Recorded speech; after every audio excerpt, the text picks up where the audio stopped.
সিপিএমের কোনো কর্মসূচি পালন করতে দিচ্ছে না বিশালগড় পুলিশ প্রশাসন।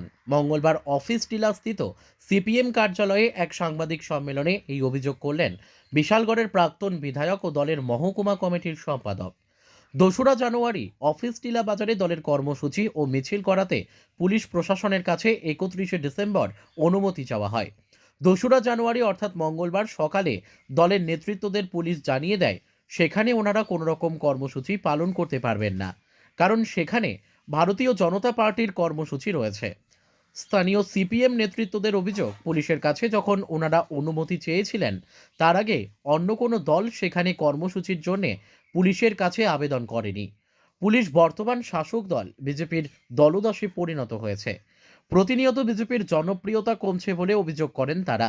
সাংবাদিক সম্মেলনে ছিলেন প্রাক্তন বিধায়ক ভানুলাল সাহা, দলের মহকুমা কমিটির সম্পাদক পার্থপ্রতিম মজুমদার সহ অন্যান্যরা।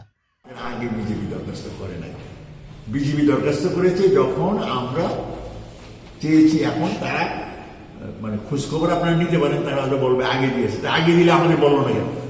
আমাদের দরখাস্ত যখন গেল আর তাদেরটা যদি আগেই দিয়ে থাকে তাহলে আমাদের সঙ্গে সঙ্গে বলা উচিত ছিল, আরে আপনারা তো পারবেন না, কারণ একই দিনে একই সময় আমরা তো একদিনে দুটো দলকে দিতে পারি না, আপনারা বরং আরেকটা দিন দেখেন।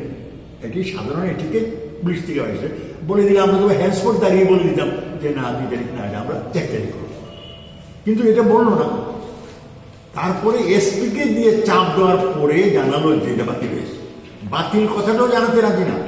তাহলে এই যদি আমরা এটা গুরুত্ব না দিতাম, এসপিকে না জানাইতাম, তারা যখন বাতিল করে না প্রোগ্রাম স্ট্যান্ডস, তাহলে আমাদের লোক আসতো, তাদের লোক আসতো, কি হতো?